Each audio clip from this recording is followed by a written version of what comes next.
Hey all, Glenn Kirshner here. Please enjoy this video on the Political Voices Network. You do not for once seem happy clappy. I mean, it does seem like she seems to be signaling that she's going to... how do I... is this legal? Can she just throw the... I don't understand. This case is so grave to our national security. You were saying there would be a way that she's kicking the can down the road. First of all, the fact that, who was it? Our friend Joyce Vance said, these Trump legal team arguments are barely better than frivolous. And yet, she takes a whole day to hear them. I mean, the fact that his attorneys can keep making ridiculous argument after ridiculous argument in courtroom after courtroom and achieving exactly what he wants, which is delay after delay, is just infuriating. But so... Yeah, and... Go ahead. Yeah, and, you know, this 3-paragraph order that she issued yesterday saying, for the moment, I'm going to deny Donald Trump's motion to dismiss the 32 charged crimes that allege you violated our nation's espionage laws. She basically doodled these 3 paragraphs on a cocktail napkin and said, but you know what, Don? Raise it during the trial, and maybe I got you. I mean, we can see it coming, which is why, again, I'm not going to tell Jack Smith how to do his job. He's been doing a pretty darn good job. But let's litigate the motion to remove her from the case. Yeah. Let's put it in the harsh light of day, and let's get a ruling from the appellate court, because I think there's a good shot the appellate court will say she's disqualified herself over and over again, and it's time to get an independent, impartial, unbiased judge presiding over Donald Trump's espionage prosecution. That's what I was looking for, Chris. That was the saying. Neil Katyal said that the big concern, Jack Smith today maybe won a battle, but he's losing the war with Judge Cannon. Right. So I agree with what you just put forth, Glenn. But, you know, he also talked about the Supreme Court. Once again, all y'all say, every expert, that he's not going to win this immunity thing, but he said the court is not going to say he has absolute immunity, but what the Supreme Court here did is delay his trial for January 6th, potentially to after the election, and the same thing he says I fear is happening with Judge Cannon. I mean, and speaking of the ridiculousness of the legal arguments, I loved the way our friend Joe from Jurors put it. One of the things Trump's lawyers are arguing today is classified documents found at Mar-a-Lago were designated by him as personal before he took them to his home. These are the same documents he said many, many times the FBI planted. Do I have that right? I mean, none of their arguments make any sense, right? No, and, you know, there's a great point to tease out of the Presidential Records Act claim that I get to grab all the documents I want because I'm the president. And the Presidential Records Act actually says the opposite. It says that records are the property of the people of the United States and need to be delivered to the National Archives, not taken to your third-rate resort in Florida. But here's the thing, and I will say at least Judge Cannon during yesterday's oral argument said basically, you know what? The Presidential Records Act is not a basis to dismiss the charges, but here's what it is. It's potentially a defense that you can raise at trial. And she's not wrong about that. Here's why. Let's assume, Steph, that Chris and I go out to lunch. We put our wallets down on the table. Mm-hmm. The wallets look similar to one another. I pick up Chris's wallet by mistake, and I take it with me. If I intended to take it with me knowing it wasn't mine, it's theft. If I made a mistake of fact and I thought it was my wallet, I actually have a legal defense to a theft charge. People need to know this. This is why Donald Trump is forever lying to everybody about how the Presidential Records Act lets him take these documents, because if he abandoned that lie, then he couldn't use the mistake of fact defense at trial. It's a losing defense, mind you, right? It loses in courtrooms around the country every day. I have prosecuted cases where they've tried to raise a mistake of fact defense. It's not a persuasive defense, but the minute he abandons the lie, either on the Presidential Records Act or on the election being stolen, he also abandons the mistake of fact defense in court. That's why he keeps lying about it. The problem is his gullible followers believe it. Yeah. Let me just say, too, if you took Chris's wallet, that would be dumb, because I can tell you there's nothing in there. I pay him. Just be dumb.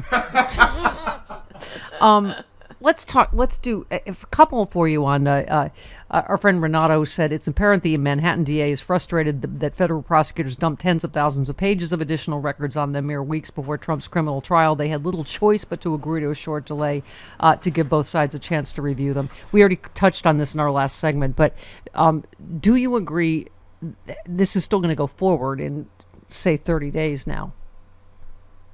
Oh, man, I hate to say this, Steph. I don't agree that it's going to go forward in 30 days. Here's why. There's this big documents dump that is inexplicable. Why the Department of Justice, through the New York Attorney's Office, Southern District, why they dumped this stuff on the state prosecutors and on Donald Trump's team, but Donald Trump's team had subpoenaed it. So that's a little bit more understandable. Why they dumped it all at the last minute is beyond me. But here is what Donald Trump's lawyers are going to do. They're going to say, Judge, do you know how much important and even exculpatory information we found in these newly received records? We need time to investigate it. We need time to bring the witnesses in to help us prove it up at trial. We need more time. So 30 days is not going to cut it. That's the next argument you're going to see. The devil's in the details. I don't know if Judge Merchan will grant that motion or deny that motion, but I am not now convinced that it's only going to be a 30-day delay, though I certainly hope that is the case. So Jen Rubin said the SDNY sloth and last-minute doc dump is reprehensible, another sign of Garland's utter lack of leadership in pressing forward or letting others press forward on prosecution. I know you've been, impatient, let's just say, with Garland for quite some time, but yeah. I guess we don't know all the details of what happened here yet, do we? But we don't, Steph, but you know what we do know? We know that when they indicted Donald Trump federally in Washington, D.C., they announced to us in that indictment that Donald Trump has at least 6 co-conspirators who participated in those democracy-busting crimes with Donald Trump. They weren't named, but they were identified in substance. Rudy Giuliani, Sidney Powell, corrupt DOJ lawyer Jeffrey Clark, John Eastman, who am I forgetting? Mark Meadows, Steph. People committed democracy-busting crimes as part of a conspiracy with Donald Trump. It's in the indictment. It wouldn't be in there if they couldn't prove it up. None of them have been charged with a crime. Is that not justice delayed? Yeah. Even if it's for an important tactical reason, we just want to get done. Well, nobody's doing a very good job at getting Donald Trump convicted in a timely manner. How about we start charging all of the other high government officials who tried to kill our democracy and steal an election from us? That's the beef I have. Yep. Let me get one quick question for you from Twitter. Jason says, I have a question. Why does the media downplay the hush money case? Isn't falsifying business records in the first degree a Class E felony in New York State? And isn't a Class E felony punishable by up to 4 years in prison in New York? I've seen no mention in the media that he faces substantial jail time.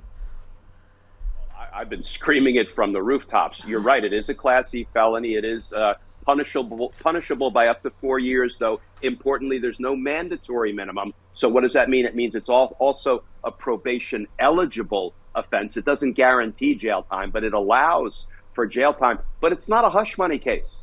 It's an election interference case. Yeah. Because he paid the hush money to interfere in the election, to rob us of the full value of our vote. And then he had to cover up what he was really doing. So he engaged in 34 felonies of falsifying business records. It's a hush money case. It's not a hush money case. Yeah. It's an election interference case. So I made the analogy of this stupid, in my opinion, the way Judge McAfee, is that how you say it? McAfee. Yes, ruled that, I guess that's the good news. Vonnie Willis can stay on the case, but, she has a choice of either she has to remove herself or Nathan Wade to go forward, blah, blah, blah. Again, reminded me of the Her report. Found there's no conflict of interest, but blah, blah, blah, here's what I think. And, appearance of impropriety, blah, blah, blah. So you said, this is what you said about her. You said Her concluded there was insufficient evidence that Biden committed a crime. Okay, then why'd you go on and talk about how a jury might perceive Biden old and forgetful? He'll never be in front of a jury because he committed no crime. Her decided to clear him and smear him. That's exactly right. And then the transcript proved that even that wasn't true, that he's forgetful and whatever, right? Where have we seen clear 'em and smear 'em before? What did Comey do? Yeah. Hillary Clinton committed no crime. Now let me tell you what a reckless woman she is. Clear 'em and smear 'em. Robert Hur. There's insufficient evidence to charge him with a crime. Why are you now talking about how a jury at a criminal trial might perceive him? He ain't never going to be before a jury in a criminal trial. Clear him and smear him gratuitously. Yeah. This is the playbook, and Hur followed it. Let me ask a question. However Trump got this money, what is it? Literally, is the name of the company Chubb? Yes. So Chubb. the rape charge is the company is Chubb. Okay. But I don't know where we are in the legal area. But, Allison Gill asked another question. If Trump's surety bonds are backed by Elon Musk, I think Chubb has ties to Russia, for one. But she said if they're backed by Elon Musk, who kept Starlink communications shut off during key Ukrainian maneuvers, or by a billionaire investor in TikTok tied to the People's Republic of China, or properties backed by China or Iran, the voters need to know. I mean, I guess it's not illegal to get your bond money from somebody, but again, isn't that a national security issue where he gets the money from? It is. Well, it's a national security issue to the extent that if you have a president who is beholden financially to the tune of hundreds of millions of dollars to anybody, anything, any company, any foreign power, that is, you're now running the risk of having a president with at least dual loyalties. And he's not going to be doing the business of the American people. Yeah. He's going to be doing the business that will help his own financial predicament. That's a problem. So listen, insurance companies are in the business of insuring people for, people who are good people who are bad people who defame and sexually abuse folk like Donald Trump does. Yeah. So for this insurance company, it was a business decision. They don't care that they're insuring somebody who is evil. They just want to make a buck, which leads me to ask the question, isn't it okay for companies, businesses, and corporations to have some kind of a moral and social conscience? I would like to think it is, but I've never been a businessman who was driven by profit decisions. So, listen, you're never going to see me doing business with Chubb in the future. Yeah. Now, do they have an award show every year, and do they give out Chubbies, or is that... Am I thinking of a different insurance? You have to work so blue. You know what? Why can't you be like that nice Rita Redner? Because I'm not. And also, Glenn Kirshner is funny, and which many people in the sexy liberal audience have found out. That's right. You said Trump lost the Oscars and he wasn't even nominated. And also, look who's getting Green Bay swept into prison, Peter Navarro. That's funny. That's good. You are funny, sir. Thank you, Steph. SexyLiberal.com. If I was a betting person, I'm feeling like Philadelphia. There's a bunch of upcoming ones that I feel like we might have a certain legal warrior. Yeah, maybe. I love me a good cheesesteak, and I'm a Jersey guy, so Philly was right across the line. So yeah, you can bet on seeing me in Philly and in other cities. Yeah. I was saying such a superstar team. You and Jamie Raskin, it's DC Sexy Liberal. We're going to do DC Sexy Liberal, of course, for the inauguration of Joe Biden in January.